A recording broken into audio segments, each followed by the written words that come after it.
Boa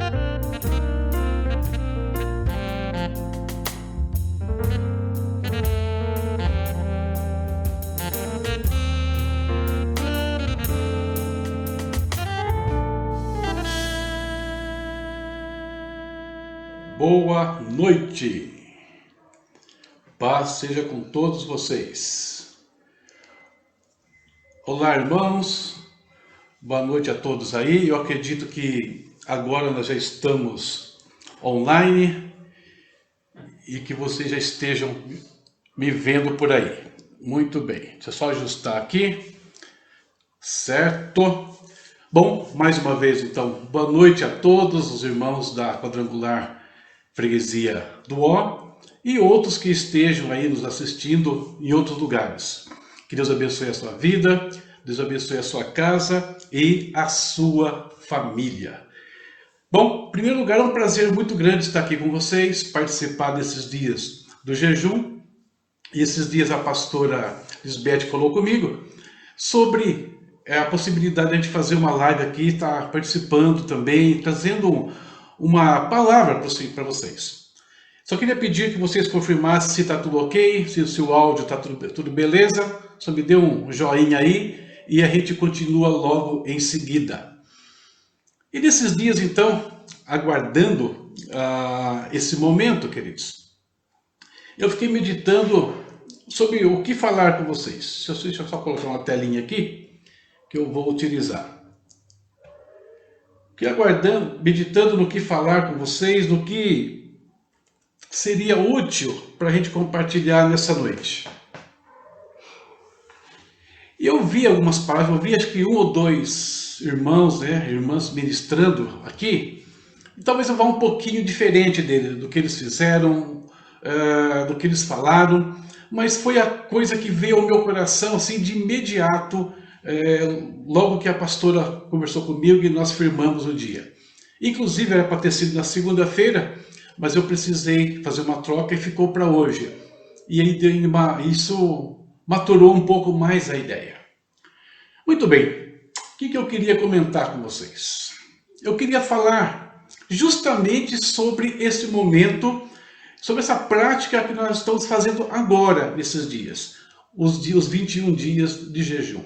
Falar sobre o jejum em si, de certa forma. Por quê? Porque, queridos, existem algumas coisas da Igreja de Cristo, né? Alguma coisa assim algumas coisas que surgem, algumas controvérsias que aparecem na igreja, às vezes envolvendo a questão de dons espirituais. Outro assunto que dá muita polêmica é a questão de dízimos e ofertas. E também nós temos às vezes algumas polêmicas, algumas discussões voltadas à questão dos votos. E quando eu falo votos é porque o jejum ele também é um tipo de voto que nós fazemos a Deus. E toda vez que surge uma controvérsia no corpo de Cristo sobre esses assuntos que eu mencionei, ou até mesmo outros assuntos, eu fico pensando que essas controvérsias surgem ao redor de coisas que são importantes, ao redor de práticas que podem mudar a nossa vida de uma forma profunda, podem elevar a nossa vida espiritual, pode mexer com a nossa vida social de uma tal maneira que o inimigo ele procura nos tirar do foco.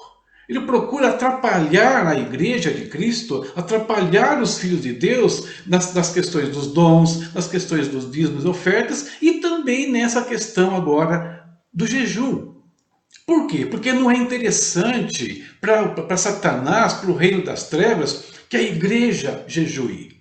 Não é interessante para o Satanás que nós nos fortaleçamos, nos enchamos do Espírito de Deus, que a igreja se fortaleça, se torne assim poderosa no Senhor para fazer as obras dele. Não é interessante. Então o diabo ele vai tentar sempre nos demover do foco, sempre enfraquecer o nosso propósito, daquilo que nós traçamos como um objetivo, como algo que nós estamos buscando, como algo que nós precisamos que Deus haja, que Deus mude, e nesse momento nós estamos precisando muito da ação do Senhor nas nossas vidas. estamos precisando bastante. A sua casa precisa, a sua família precisa, né? A nossa cidade precisa, o nosso país precisa, o mundo precisa. Então, a melhor estratégia de Satanás é parar qualquer ação da igreja que vai fortalecê-la, que vai atrair o favor de Deus sobre ela. Por isso eu quis falar um pouquinho sobre essa questão do jejum. E uma das coisas, né? Eu não sei se você já teve esse problema, eu não sei se você já enfrentou esse tipo de conflito, já viu comentários que abalou a sua forma de pensar, mas eu já ouvi. E uma das coisas que eu já ouvi muito falar, já vi muitas pessoas criticarem, é essa prática, por exemplo, dos jejuns parciais. Já vi muita gente assim se posicionar contra isso, o que nós chamamos às vezes, alguns chamam, né, de o jejum de Daniel. E pensando nisso, pensando nessas questões, eu fiquei meditando em algumas coisas da palavra. Eu queria mostrar alguns detalhes para vocês do que a Bíblia fala sobre votos, sobre jejuns. Eu queria mostrar para vocês que, se nós fizermos um exame muito superficial, porque aqui eu não vou me aprofundar nessa questão, mas se nós dermos uma olhada básica, eu vou mostrar isso aqui, existem muitas situações nas Escrituras onde o jejum parcial, onde alguns alimentos somente foram tirados. Nós falamos muito de Daniel, mas tem outras situações interessantes. Por exemplo, nós vamos ver que o jejum, né, mesmo parcial, ele está presente em alguns votos ou atos que Deus prescreveu. Nós vamos ver que esse jejum parcial ele está presente em votos pessoais. E o que é mais interessante, numa e noutra situação, Deus aceitou a ação das pessoas que o fizeram, das pessoas que fizeram algum propósito, alguma ação com Ele, visando sempre algo que precisava ser mudado, visando uma situação calamitosa que poderia vir sobre o povo, e Deus aceitou essas ações. Em quais situações, Deus prescreveu um jejum parcial? Ou dentro de um voto que Deus estabeleceu, havia jejum parcial? Por exemplo, no voto do Nazireu, que é um voto que era feito lá no Velho Testamento, por algumas pessoas. Por exemplo, nós temos alguns nazireus famosos. Sansão, né, foi um homem que vivia sob o voto do Nazireu. E o que esse voto prescrevia? Uma série de situações que eu não vou entrar em detalhes, mas existia uma que tinha a ver com a questão da alimentação. O nazireu, para que ele cumprisse o voto dele com Deus, ele não podia comer nada que viesse da vide. Vinho, fruta, uvas, passas, nenhum tipo de fruto da vide o nazireu poderia comer, entre outras coisas. Então perceba que Deus aqui estabelece um voto, né, da lei do Senhor, e esse voto tinha uma parte de alimentação que não era completa, ela era parcial. Esse é um detalhe. O outro evento que também envolve alimentação é a festa dos pães asmos. Aquela festa que durava 7 dias e que começava no dia 14, logo em seguida a Páscoa. O que é a festa dos pães asmos? Durante 7 dias, os judeus não poderiam ter a sua casa, sob hipótese nenhuma, fermento.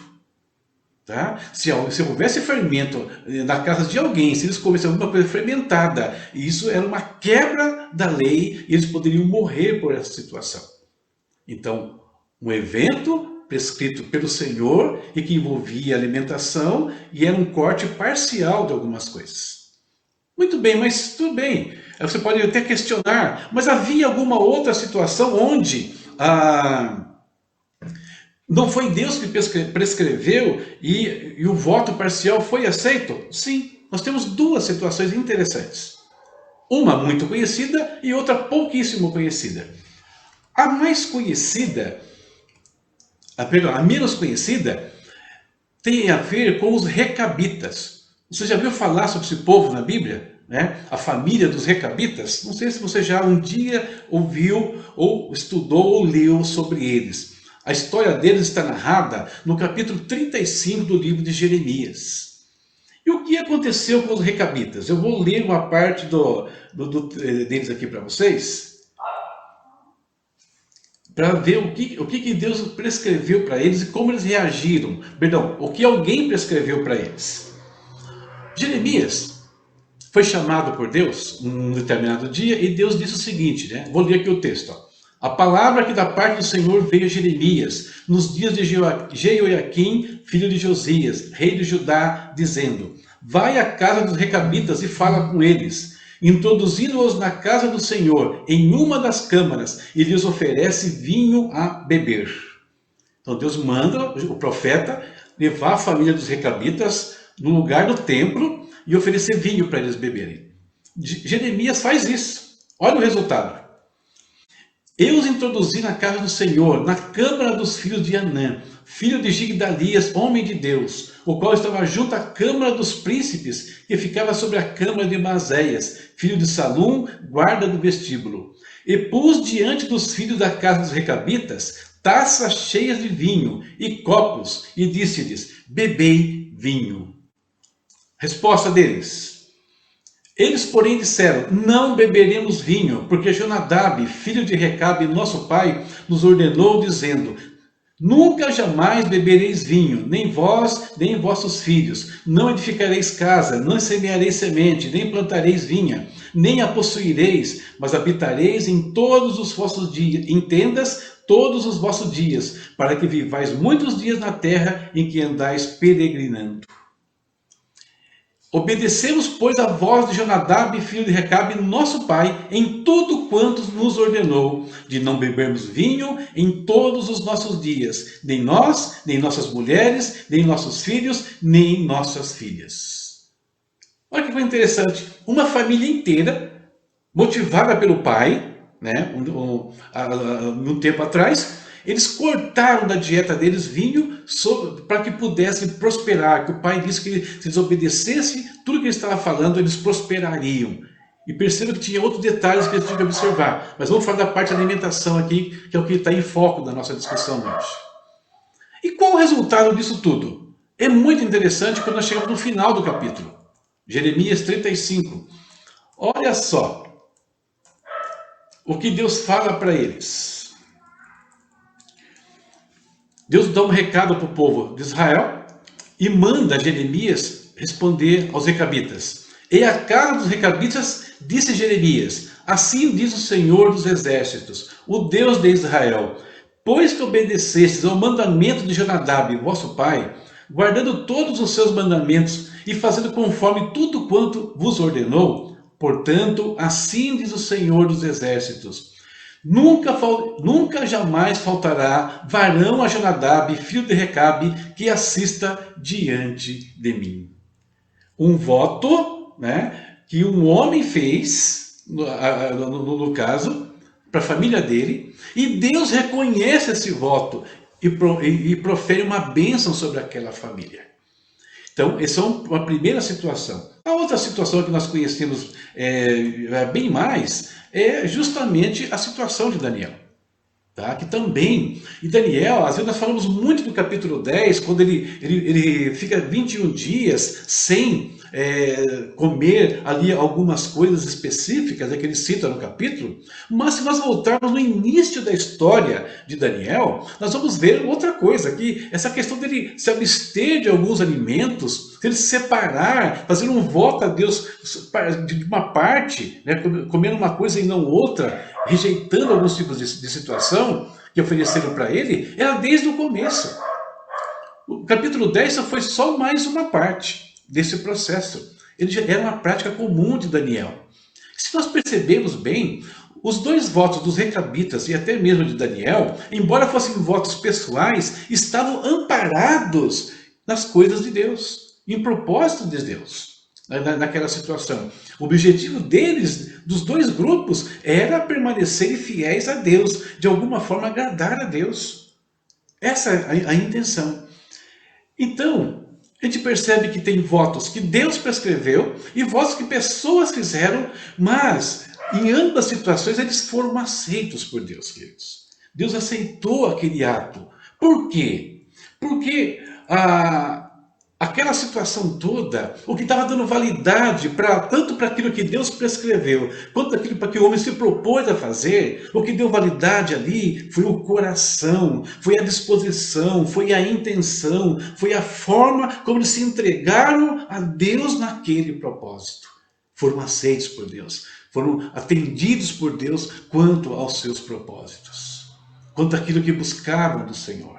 Daniel, ele é atendido, ele tendo uma resposta de Deus para o povo dele. O povo dele que estava numa situação de exílio, estava numa situação ali fora da sua terra, de opressão, mas Deus dá uma resposta para Daniel, mostrando o que ele ia fazer no futuro, a restauração que ele traria sobre Israel. Porque o homem estava jejuando ali.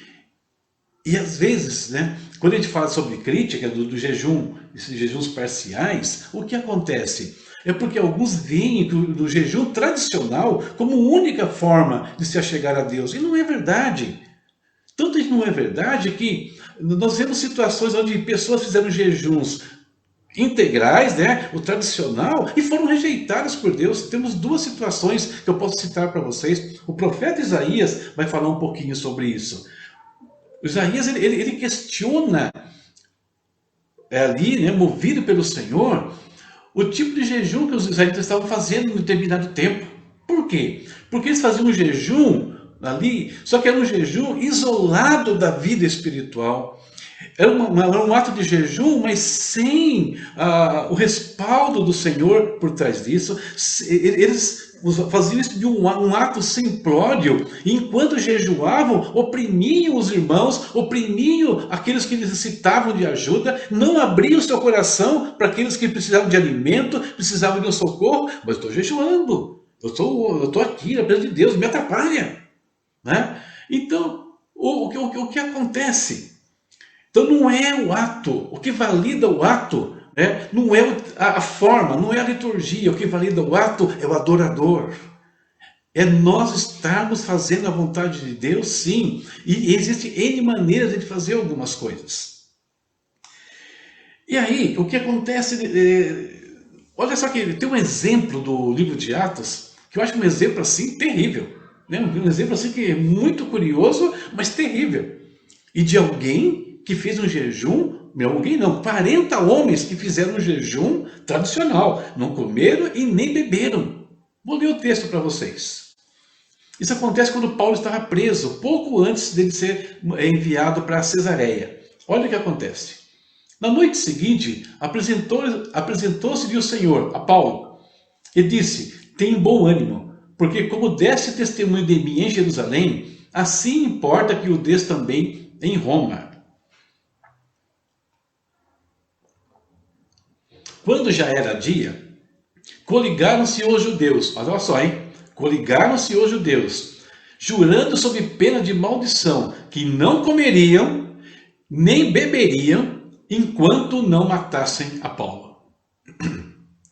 Eram mais de 40 os que fizeram esta conjuração, e estes foram ter com os principais sacerdotes e anciãos, e disseram: conjuramo-nos sob pena de maldição, a não provarmos coisa alguma, jejum absoluto, até que matemos a Paulo.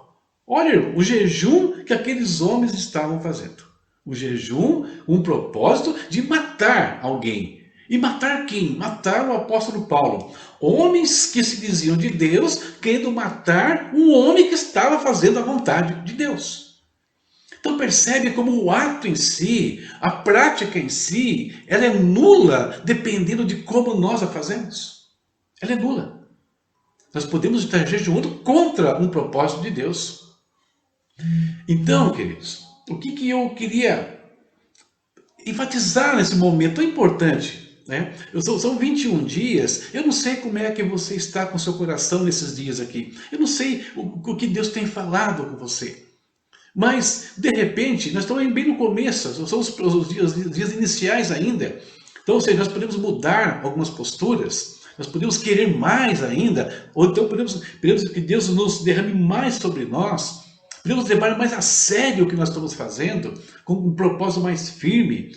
E o que é importante nesse momento é nós não darmos créditos né? A gente não dá ouvidos a críticas infundadas. A gente não... Críticas que vão apenas enfraquecer, né? E nos tirar do foco, vão nos tirar dos propósitos que nós traçamos para esses dias. Então nós precisamos estar firmes. Não dar ouvidos às insinuações do diabo, nem insinuações de pessoas, mas aquele propósito que você fez, por mais simples que ele seja, entregue-se a ele de coração, e o Senhor vai honrar a sua oração, o seu pedido, a sua busca durante esses dias. Creia nisso. Deus vai nos honrar. E por quê? Porque nós estamos passando, como eu falei no começo, um tempo de necessidade. Nós precisamos disso, por diversas circunstâncias. Nós não precisamos, como o próprio Jesus fala, né? Nós não precisamos alardear o que nós estamos fazendo ou deixando de fazer. O que nós estamos fazendo, a forma como nós estamos fazendo, interessa apenas a uma pessoa, ao nosso Deus, aquele que vê em secreto e recompensa os nossos atos. Quando feitos com dedicação, com oração, com o intuito de honrar a Ele e de abençoar pessoas. Só isso. Nós precisamos desse momento. Muito. A nossa família precisa desse momento. Nós precisamos da proteção do Senhor. Precisamos que Deus cubra as nossas casas. Nós estamos atravessando um período muito esquisito, muito estranho, né? E é uma coisa que parece que nos paralisa em alguns instantes. Parece que a gente não sente, não consegue discernir bem o que está havendo.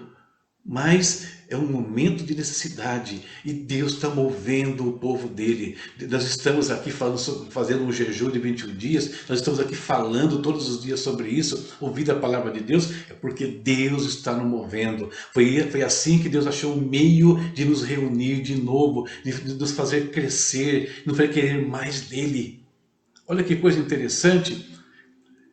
Por mais que possa parecer estranho uma transmissão online, um culto online, mas nós podemos fazer 21 dias aqui ouvindo a palavra de Deus com pouco esforço, usando uma ferramenta. Usando isso da melhor maneira possível. Então, você precisa, eu preciso desse momento. As nossas famílias precisam desse momento. Eu recebi uma notícia muito triste esses dias, uma pessoa muito conhecida, nossa, aqui, amigo, e partiu para o Senhor, né? Família ficou sem um ente querido. E quantas famílias estão nessa situação? Por isso nós precisamos jejuar. Alguém me perguntou esses dias, se tudo isso está escrito na Bíblia, né? Se já está previsto que isso vai acontecer, por que pediram, levantar um jejum? Por que fazer um jejum nacional como foi feito no domingo? Por que fazer 21 dias como eu estou fazendo agora, se a Bíblia diz que tudo isso já iria acontecer mesmo? E aí eu lembrei o seguinte, quando Deus nos avisa, o fato de estar escrito lá no Apocalipse e outros livros da Bíblia, que algumas coisas vão ocorrer, é porque Deus está nos avisando, Deus avisou antecipadamente que tais coisas ocorreriam. Ele não está determinando o que ia acontecer, ele foi lá no futuro e nos avisou, ó, vai acontecer tal coisa. Ou seja, por que está avisando? Para que nós possamos fazer alguma coisa antes, agir antes. Agir como? Nos preparando, jejuando, clamando a Ele, para que mudem as situações. A igreja de Cristo precisa, né, de jejum, de oração, cada vez mais. O nosso país precisa, o mundo está precisando de mais da presença de Deus nesses dias.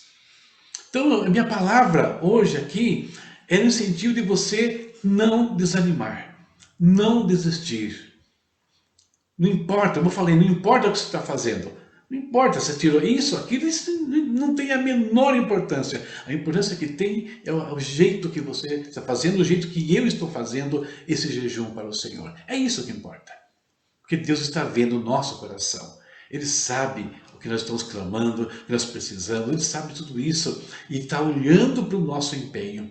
Então, queridos, aproveita esses dias, aproveita para chegar mais perto do Senhor, aproveita cada vez que der fome, cada vez que der vontade de comer aquela coisa que você separou para se consagrar a Deus, ao que surgir a vontade é hora de separar e orar. Oh Deus, que bom, isso me ajuda a lembrar, né? Isso me ajuda a lembrar do que eu estou fazendo daqui. A minha fome é para me lembrar do que eu estou fazendo, não é para me desanimar.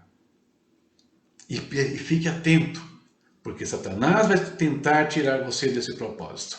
Mas se você estiver atento, orando, vigiando, ele não vai achar brecha para fazer nada na vida de vocês, nem na minha, nem do povo dele. Então, queridos, é isso que eu queria comentar e compartilhar com vocês nessa noite. Tá? Não temos tempo para perder com discussões inúteis. Não temos tempo. Tá? Discussões que não servem para nada. Deus nos deu algo a fazer. Façamos de todo o nosso coração. Busquemos a Ele de todo o nosso coração. E Ele vai atender o nosso clamor, como sempre tem feito. Aproveitemos o que Deus está fazendo esses dias aqui. Aproveitemos as coisas, essa situação toda, para o nosso crescimento, para dar crescimento a outros também. Aproveitem. Ok? Isso, tá? Deus abençoe a todos vocês. Agradeço aí vocês o convite que eu tive. Espero que isso venha contribuir para o vosso crescimento, para o vosso fortalecimento e para que todos atinjam o último dia aí na vitória e na força do Senhor. Deus abençoe a todos, Deus abençoe a pastora Lisbeth, Deus abençoe toda a pastora Gisele, que também me ajudou na parte técnica aqui, que eu estava embaralhado, que é um pouquinho diferente da outra que eu faço, mas graças a Deus parece que deu tudo certo, tá bom?